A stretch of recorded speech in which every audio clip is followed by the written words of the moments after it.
Great. Well, big thanks to Carla for her leadership on the Innovation Council. I think we have great future of translating the great scientific work we do here to ultimately scalable patient impact. And I'm going to talk about one specific project that we were lucky enough to get seeded last year. And again, thanks to Mary for providing those funds. I'm going to start with a little bit of the why. I think we kind of live in a little bit of a different world over in pediatric and maternal land over at Packard, and the residents every now and then get to go over there. And but it is different. And I just want to point out a couple of things that's different about innovation in pediatrics, because it's really an underserved population. This is publicly available data from the FDA, 2008 to 2016. And what you're seeing is FDA approvals in the form of PMA and 510Ks and de novo, so things that kind of require clinical evidence. And these are medical devices, diagnostics, digital. You can see robust growth in approvals for adult devices. The industry is really growing and healthy. When you look at devices that were diagnostics and digital that were specifically designed for children, and I don't mean like 18 to 22, which the FDA considers pediatrics because of legislation, but when you really look at kids under 12 with unique diseases, it's a flat line. Kids are 25% of the population and they're 100% of the future, and I think we can and should do better than this. When you look at the same sort of numbers for investments, you see also just absolutely anemic compared to the percentage of the population. Now, granted, kids don't have a huge disease burden compared to adults, but when they do, the impact on their entire lifespan is profound. And when you really dig into these numbers, these kind of on average 6% of early investments from the private sector going into pediatrics, really it's only about 2% that go to devices that are purely dedicated for kids. So I don't know how many people are familiar, but in conjunction with the work that I do at Biodesign, we've started a real initiative to develop devices, diagnostics, digital, and even some targeted biopharma for children and for mothers. So we're funded by the FDA. We've just recently gotten funding from the Gates Foundation, Cottrell Foundation, and several private donors. Over the last 3 years, we've been able to give away close to $1 million in seed funding to pediatric and maternal projects from around the country, but heavily invested in projects here at Stanford and in conjunction with UCSF, who we share the FDA grant with. I won't go into this in too much detail, but essentially we've been able to look at about 100 different projects. We've been able to help them at 3 different tiers of support, where we offer biodesign coaching, we offer directed resources, and then we ultimately offer seed funding up to $100,000 per project. Those projects that we've helped have gone on to raise over $100 million in private venture funding. Several of them are on the market, and they've touched about 30,000 patients. And we're just getting started. This program is really exciting for me. Last year, we looked at 39 projects across all these different areas. So for anyone who wants to innovate in pediatric and maternal, there are great resources in the form of both mentorship and funding for you. We've got a track record of success that I won't go into too much detail, but projects that have come out of faculty members on the pediatric side, including myself, Janine Furch in neonatology, Bronwyn Harris in pediatric cardiology, have gone on to use the biodesign process to develop impactful products that have scaled. And all 3 of these have become companies that have gone on to an acquisition, including Tuyo down here, Bronwyn's company that was acquired by Apple. Okay, so now I'm going to talk about how we try and rinse and repeat and the latest project that we're working on. So for any of you who've spent time with us on pediatric surgery, you know this is one of the most frustrating problems we deal with. Necrotizing enterocolitis, as you know, is a overwhelming infection of the neonatal bowel, tends to affect premature babies. We think it's due to, just like everything else, the bowel being premature, not really ready for function. Bacteria seems to be able to transpose into the wall, create an overwhelming infection, and then we end up with potentially dead bowel, having to resect it, and oftentimes end up with either mortality or short gut. And as you know, these kids can go from 0 to mortality in 24 hours if we don't treat it, and it's very hard to pick up. It's something that we struggle every day. We see a premature baby who has slight abdominal distension, and we all hem and haw. Does this baby potentially have necrotizing enterocolitis? We don't know. We tend to overtreat abdominal distension with antibiotics and NPO, which is not good for the majority of babies who don't actually have this problem.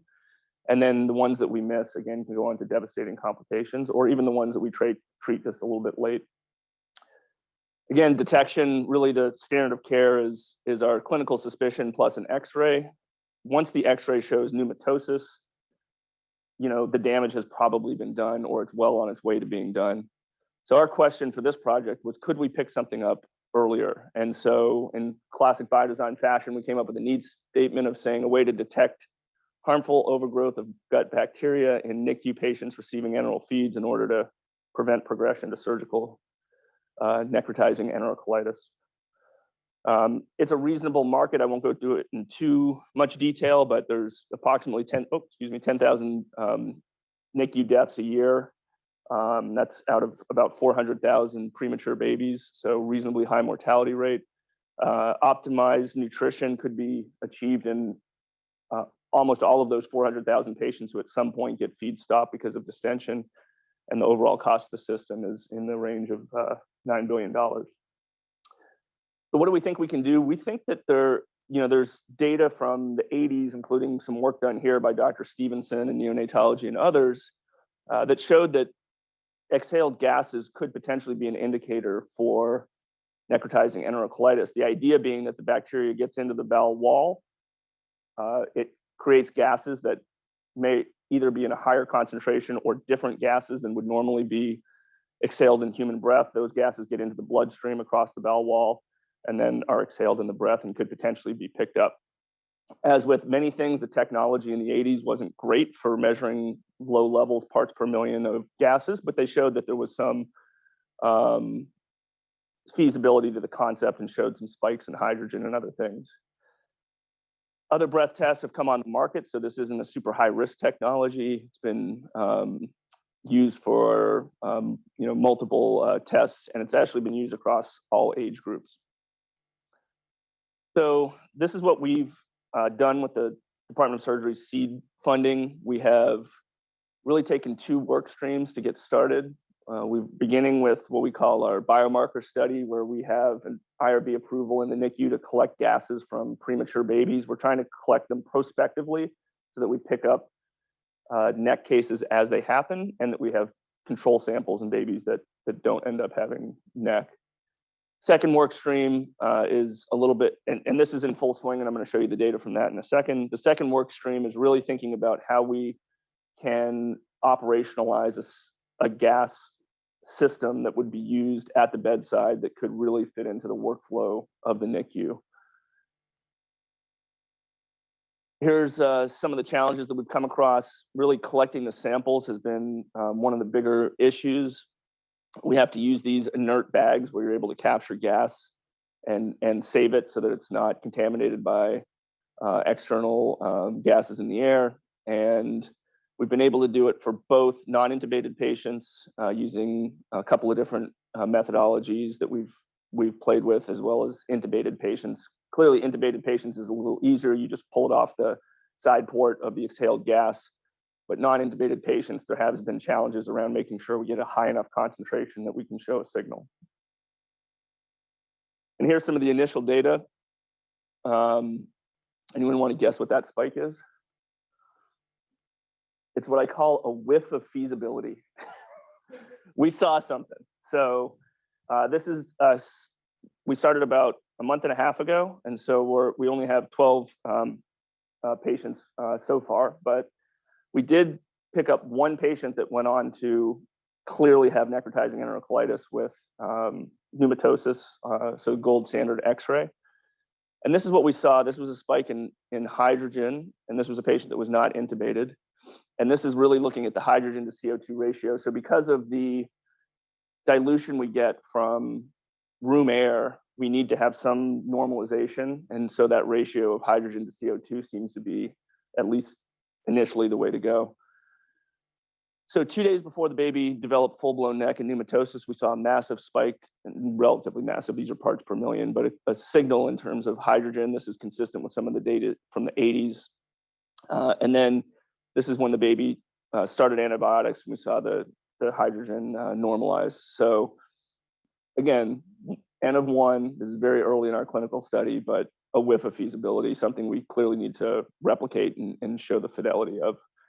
What's even more interesting potentially is this is one patient, but we've had 2 of these where there was a suspicion for NEC. The baby developed abdominal distension, but did not go on to develop pneumatosis. And really, in retrospect, this is one of the babies we'd say, nah, they didn't actually have NEC, but we didn't know at the time.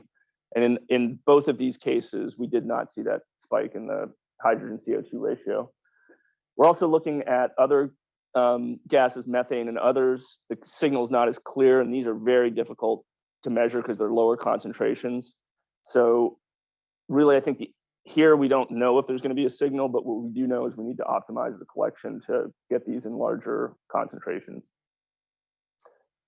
The ultimate goal is this sort of product where we could have real-time sensing in the NICU, looking at a variety of gases, understanding the ratios, and having an algorithm that can help us maybe not be green light, red light in terms of diagnosis, but at least, give us some level of risk that allows us to make better treatment decisions on antibiotics and NPO, which we currently overutilize.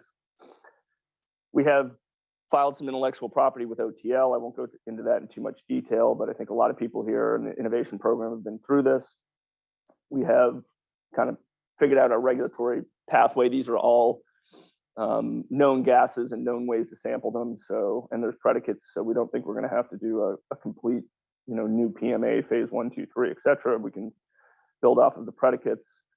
We think that the device will be reimbursed within the NICU, which is quite a profitable center within the hospital. And ultimately, there is a business model for this with a potential, when you actually look at what we would be able to charge for disposables, et cetera, a market of about $100 million. Sounds like a lot of money. That would not even move the needle for most venture capitalists on Sand Hill Road. But it's something that when you look at our track record of the other pediatric companies that we've developed over the years, they sort of fit into this $20 to $100 million market potential. They warrant somewhere in a $5 to $10 million investment. And we think that this, so that sort of, investors can make some money back on a modest market size. And we think that this product fits that pattern that has been successful so far. We put together a development plan. This is where the seed funding from surgery has been so critical.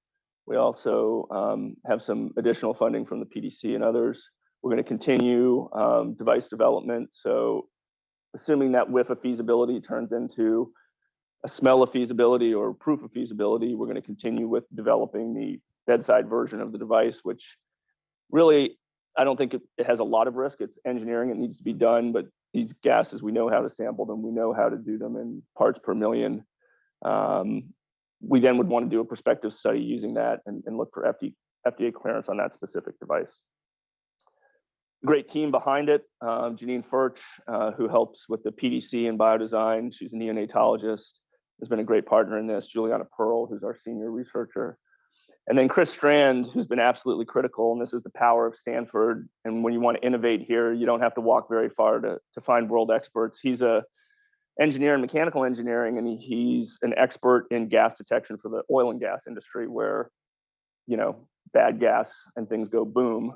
And so he gets paid a lot to figure out how to detect gases. And when we went to him and said, we're kind of trying to look at hydrogen and like 3 parts per million, is that even possible? And he's like, easy, no problem. So it's actually his lab where we're doing all this initial work, because we didn't want to, of course, build that whole system without understanding feasibility. So we take literally take the bags of gas samples over to Chris's lab, and that's where we analyze it on his chromatography system.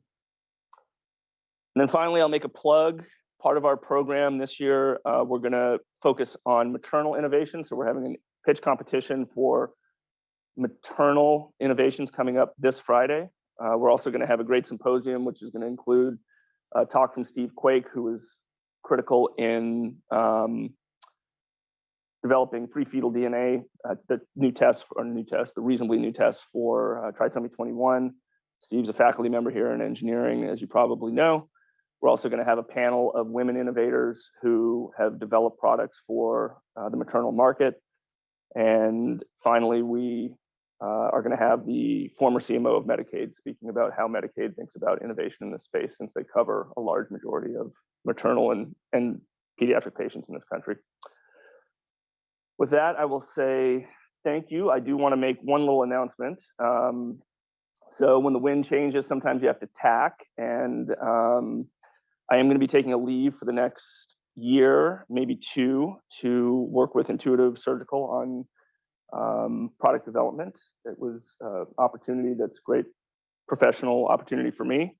And Mary's been incredibly supportive, and James Dunn, in letting me take a leave to explore industry and hopefully come back with a lot more information and ability to continue to promote these early stage projects at Stanford. So thanks, Carla.